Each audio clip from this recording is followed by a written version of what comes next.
Jasmine Borders on Tyler Perry's Sistas. Be sure to subscribe to the Haves and the Have-Nots review for not only reviews on the Haves and the Have-Nots, but also on Sistas. And while you're at it, give your girl a follow on Instagram at Crystal Lee Naomi. And I'll see you every Wednesday at 9 only on BET. All right, Sistas fans, here we are with Season 2, Episode 8, entitled Moving On, airing Wednesday, November 25th. So, one episode prior to Thanksgiving. My goodness, time is flying by. Before going forward in the video, please take a moment to do the usual. Hit that like button, hit subscribe to help me reach 200,000. Follow me on my social media platforms, links are in the description below. And please, if you have not done so, hit the bell and select all. That way you stay notified whenever I post content and whenever I do live streams. Here's the synopsis. Preston is surprised by Danny. To be completely honest, I feel like it should be the other way around. Okay, Preston is surprised by Danny. Andi wins big after a strategic battle. Zach jeopardizes his new job. So here we go. We're going to be looking at the trailer, or I guess you could say the end credit trailer from last week, as well as the trailer you saw at the beginning of the video. So looks like we have Andi and Fatima talking. Fatima's kind of, coaching Andi about how, hey, when you go in there, follow his lead. I'm guessing Fatima's referring to the fact that Hayden's going to be in the room with one of the board members who's going to be offering, I guess you could say, a substantial amount of money. I think that Andi says, what's the offer?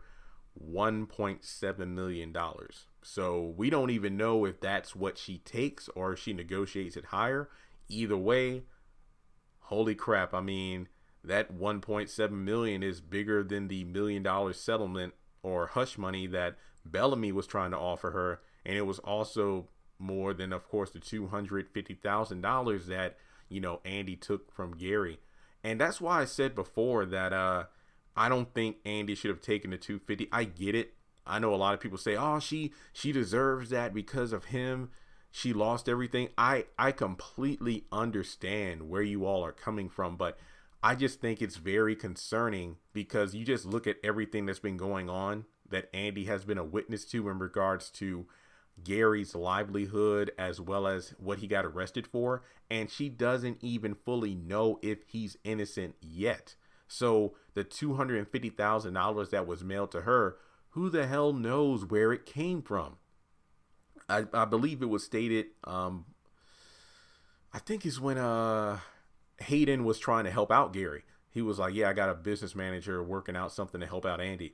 And I'm just like, we don't know where that money came from. So when he demanded it back from Andi, I would have been like, fine, I will give it to you within the next 24 hours and I'll be done with you. Because not to get all biblical here or anything like that, but I remember this great, I don't even want to call it a meme, but like a photo or whatever, where it's like a little girl holding like a teddy bear and Jesus is, I think he's like, saying to let it go, but I don't want to, Jesus, I love it. But then behind Jesus's back is an even bigger teddy bear. It's like, if you let go of this thing that you're holding on to, if you don't let go of what you cherish and covet so much, you won't be allowing yourself to accept the bigger blessings I have around the corner. Now, yes, Andi's done a lot of sinful things, and I'm not going to sit here and judge. I'm a sinner too, but I've never had I haven't been the home wrecker, if you will, of a marriage, nor have I partaken in angry sex. So Andi has a little bit more bigger sins on her list than mine, I guess, but I know sin is sin, so let me stop sounding hypocritical before I contradict myself. But basically what I'm saying is that money, I mean, I feel like Hannah probably said this at one point on the Haves and the Have-Nots, like, all money ain't good money. So my biggest question is, I get it when Andi was down and out and didn't have a dime or a penny or a pot to piss in, literally, because the government had seized all of her assets. I understand why that $250,000 looked luxurious, because the person who screwed you over is the person who's trying to give you money. But I really think that when Andi went to the jail and knew that she was going to have her name cleared, she should have just gave that money back right then and there. Well, obviously not at that very moment because of the safety deposit box. But I think by her giving that money back, and then not accepting the Bellamy money, that's why she's being, well, quote unquote, blessed with a $1.7 million deal. So, that's my 2 cents on why I think that money should go back, because it would really solidify that, okay, you know what, Gary, I'm done with your ass. That's it. All right. So we also have a scene where Andi's talking with Fatima at her desk. So it looks like things are good enough where Andi is back in her office. At least that's what it appears. And she's inviting Fatima out for a girls' night. It's like, oh, no, I got a date. And it's like, oh, go ahead and bring him. It'll be fine. Ooh, Zach and Karen. This is going to be interesting. And we also have Danny and Zach kind of riding around in the new truck. And, I think Fatima's on the phone talking like, hey, I'll see you tonight. And they're referencing the date. So Danny's like, who's that? And it's like, whose truck is this? It's mine. You going to jail. And sadly, that's what I'm afraid of. Zach jeopardizes his new job. I pray to God that he doesn't do anything stupid like wreck the truck or something, or something happens where he isn't able to make it to the new. I mean, given the trailer and everything and the fact that Fatima trusts him with the truck, I don't think, I would be sad if Zach F's this up, especially if Danny's involved, because Zach has done, well, I still say that the biggest mistake of Zach this season was the whole hotel brawl. That was like the biggest setback for me. And I'm glad he's picking himself up. Well, thanks to Fatima, no doubt. But I would just hate for Zach to lose when he's just starting to get his situation right where he can win. I would just hate, for the sake of comedic value on the show, oh, Zach's still a goofball, for him to like wreck the truck or do something stupid.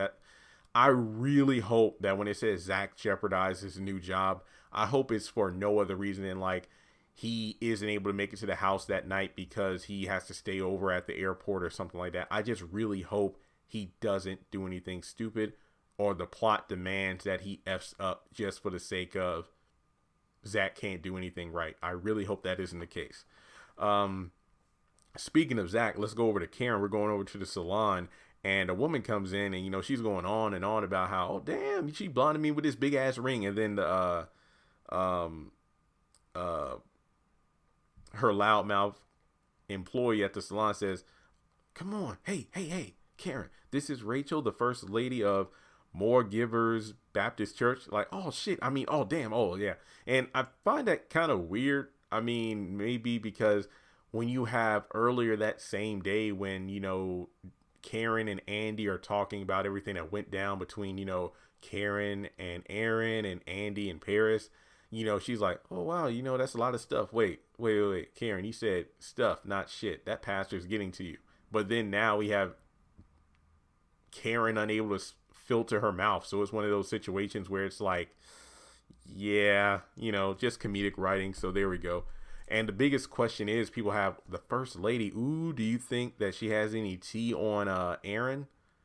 Possibly, because speaking of tea, looks like some's going to be spilled on the counters over at the bank, because Maurice is telling Sabrina that Calvin's moving in with him, even though I thought that, Maurice said that he would not say anything. But then again, he did say he isn't good at keeping secrets. But, she freaks out. And then she says she heard rumors about Calvin doing crystal meth in the bathroom. Wait, doing Crystal Fox? I understood that reference, and I really appreciate that. So then we go over to Andi again, because it turns out she's being warned that Gary got bail. And as she's coming out of the law firm, I believe in the parking garage, Gary gets out of his car and confronts her. I'm pretty sure this is most likely like the cliffhanger ending of the episode, given how Tyler Perry is, because after she gets out of the law firm, I'm guessing that everybody's getting ready for the girls' night. But my concern is, the last time Gary or I guess you could say it's the opposite. Last season, Gary went to the parking garage and got confronted by Jasmine, and we saw how that ended up. Let's just hope that nobody ends up flying off of the parking garage in this confrontation. So let's just hope for the best there. And I think I may have said that. Oh, yeah. Preston is surprised by Danny. Well, Preston is pretty much, it's all good. So Preston just leaves and leaves Danny and James there so Danny can look down in shame. Oh, well, you did this to your damn self. So with that being said, that's pretty much the breakdown for the trailer for this week's episode, Moving On. I guess you could say moving on could be Preston moving on from Danny because he's just done. Maybe Andi is moving on from all of her screw ups and decides to make smarter decisions. She got her career back and she wants to move forward. But then we have Gary popping up, which could be a sign of her hopefully not backsliding. Zach jeopardized his new job, which again, hopefully moving on symbolizes him and Fatima, him moving on from Carden and, working this new job in order to move on from his current financial situation. So, yeah. Let me know your thoughts in the comment section below. As I mentioned before, please like and subscribe. Click that bell and select all. And also shout out to the patrons over on Patreon. You can join in the fun for as little as $1 a month just to donate. Or if you want to make an upfront donation without a membership, feel free to do so on PayPal or Cash App.